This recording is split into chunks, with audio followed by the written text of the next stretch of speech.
সত্য কখনো চাপা থাকে না, চাইলেও লুকিয়ে রাখতে পারছে না আমেরিকা। দিন শেষে সত্য বেরিয়ে আসবেই, হয়েছেও তাই। ইরানের সঙ্গে 10 দিনের যুদ্ধে এখন পর্যন্ত প্রায় 140 জন মার্কিন সেনা আহত হয়েছেন। এদের মধ্যে অন্তত 8 জনের অবস্থা গুরুতর। এ কথা কিন্তু ইরানের নয়, এটি জানিয়েছে খোদ মার্কিন প্রতিরক্ষা দফতর পেন্টাগন। পেন্টাগনের প্রধান মুখপাত্র শন পার্নেল মার্কিন সেনা হতাহতের তথ্য দিয়েছে। দর্শক, আপনাদের জানিয়ে রাখি, এই যুদ্ধে ইতোমধ্যে 8 মার্কিন সেনা কিন্তু নিহত হয়েছেন। মুখপাত্র পার্নেল জানান, গুরুতর আহত 8 সেনাকে সর্বোচ্চ পর্যায়ে চিকিৎসা দেওয়া হচ্ছে।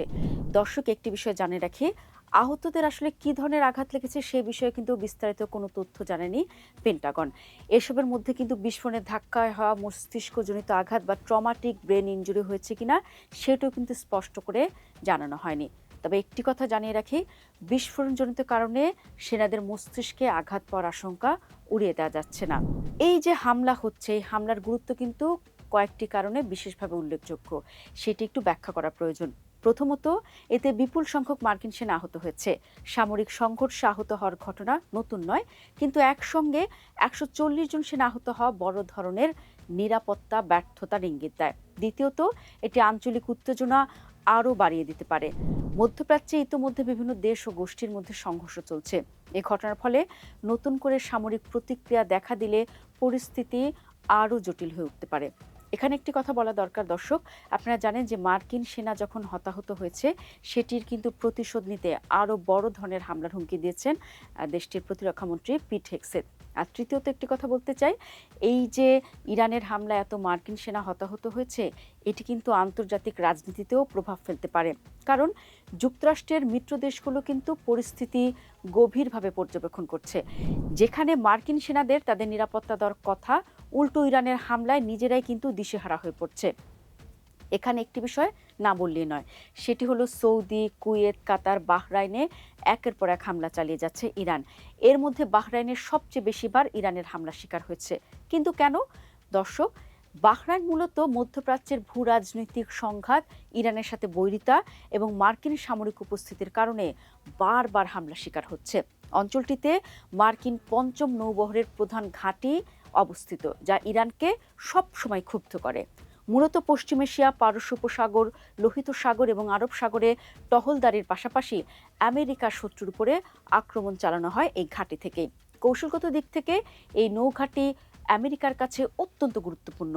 এছাড়াও ইসরায়েলের সাথে সম্পর্ক স্থাপন, সৌদি আরবের সাথে ঘনিষ্ঠতা এবং শিয়া সুন্নি রাজনৈতিক অস্থিরতা বাহরাইনকে হামলার লক্ষ্যবস্তুতে পরিণত করেছে।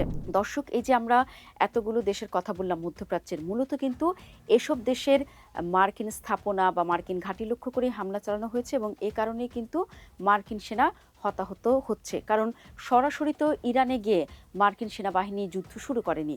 সেক্ষেত্রে এইসব ঘাঁটিগুলি আক্রান্ত হওয়ার কারণেই এসব সেনা হতাহতর সংখ্যা দিনকে দিন বাড়ছে। আর একটি বিষয় জানিয়ে রাখি, এই যে গত 28 ফেব্রুয়ারি যুদ্ধ শুরু হওয়ার পর থেকে কিন্তু ইরানে মার্কিন সামরিক ঘাঁটিগুলিতে পাল্টা হামলা চালিয়ে আসছে। এছাড়া আরব উপসাগরীয় দেশগুলোতে অবস্থিত কূটনীতিক মিশন, হোটেল, বিমানবন্দর এবং তেল স্থাপনায় কিন্তু হামলা চালিয়েছে দেশটি। আর ইরান ঘোষিত রকেট ও ড্রোন হামলায় কুয়েত এবং সৌদি আরবে ইতোমধ্যে 8 মার্কিন সেনা নিহত হয়েছে, যেটি শুরুতেই বললাম। আমরা এতক্ষণ মার্কিন সেনা হতাহতদের নিয়ে আমেরিকান বয়ান শুনলাম। এ নিয়ে ইরান কি বলছে? ইরানের দাবি, হামলায় মার্কিন সেনা হতাহতদের সংখ্যা আরও বেশি। দর্শক, গত শনিবার ইরানের পক্ষ থেকে দাবি করা হয়েছিল এর আগের গত 24 ঘন্টায় 220 জনের বেশি মার্কিন সেনা হতাহত হয়েছে। ইরানের কেন্দ্রীয় সদর দফতরের মুখপাত্র এব্রাহিম জোলফাগারি এ দাবি করেছেন। এই মুখপাত্র আরও বলেছেন, এই মধ্যপ্রাচ্যে অবস্থিত মার্কিন ঘাঁটিগুলোর উপর ধ্বংসাত্মক আক্রমণ অব্যাহত রয়েছে। এরই অংশ হিসেবেই মার্কিন সেনাবাহিনীর বহু সৈন্য ও কমান্ডার হতাহত হয়েছে এবং তাদের অবকাঠামো এবং সম্পদের উল্লেখযোগ্য ক্ষতি হয়েছে। শুধু তাই নয়, কোন জায়গায় কত সেনা হতাহত হয়েছে সেই তালিকাও দিয়েছেন মুখপাত্র। ইব্রাহিম বলেন, যেসব স্থানে এই হতাহতের ঘটনা ঘটেছে সেগুলো হলো মার্কিন নৌবাহিনীর পঞ্চম বহরে হামলায় 21 জন মার্কিন সেনা নিহত, আরও বেশ কয়েকজন আহত হয়েছেন। আল জাফরা মার্কিন ঘাঁটিতে প্রায় 200 জন হতাহত হয়েছে। এছাড়া পারস্য উপসাগরের উত্তরে মার্কিন মালিকানাধীন একটি তেলবাহী জাহাজেও হামলা করা হয়েছে, সেখানেও হতাহতের ঘটনা ঘটেছে। যদিও শুরু থেকেই এত বিশাল সংখ্যক সেনা হতাহতের তথ্য অস্বীকার করেছিল আমেরিকা, তবে সত্যকে তো আর বেশি দিন ধামা চাপা দিয়ে রাখা যায় না। দিন শেষে আমেরিকাও স্বীকার করতে বাধ্য হয়েছে তাদের বহু সেনা হতাহত হয়েছে। ইরান যেভাবে সিংহের মতো আমেরিকা আর ইসরায়েলকে জবাব দিচ্ছে, ভবিষ্যতে সংখ্যা আরও বাড়বে বলেই আশঙ্কা করা হচ্ছে। তবে এত ক্ষয়ক্ষতির পরও ইরানের সামরিক শক্তিকে খুব একটা বড় করে দেখছেন না মার্কিন জয়েন্ট চিফস অফ স্টাফের চেয়ারম্যান জেনারেল ড্যান কেইন। মঙ্গলবার এক ব্রিফিং তিনি বলেন, ইরান লড়াই করছে এবং আমি দেশটিকে সম্মান করি, কিন্তু তারা আমাদের ভাবনার চেয়ে বেশি শক্তিশালী এমনটা আমি মনে করি না। পেন্টাগন দাবি করেছে যুদ্ধ শুরুর পর থেকে ইরানি হামলার সংখ্যা উল্লেখযোগ্য পরিমাণে কমেছে। মার্কিন সামরিক বাহিনী ইরানের অস্ত্রের মজুদ এবং কমে আসা ক্ষেপণাস্ত্র উৎক্ষেপণ কেন্দ্র লক্ষ্য করে বোমা হামলা চালিয়ে যাচ্ছে। তবে মাঠের বাস্তবতা বলছে ভিন্ন কথা। সেনা হতাহতের ঘটনায় যুক্তরাষ্ট্রের সাধারণ মানুষই বিরক্ত হচ্ছে। এ যুদ্ধ আমেরিকার নয় বলেও প্রতিবাদ উঠেছে। এর মধ্যে যুদ্ধ জড়ানোর জন্য জনপ্রিয়তায় ধস নেমেছে আমেরিকান প্রেসিডেন্ট ট্রাম্পেরও। যারা ভাবছেন এই ঘটনার প্রভাব শুধু আমেরিকারই হবে, তা কিন্তু নয়।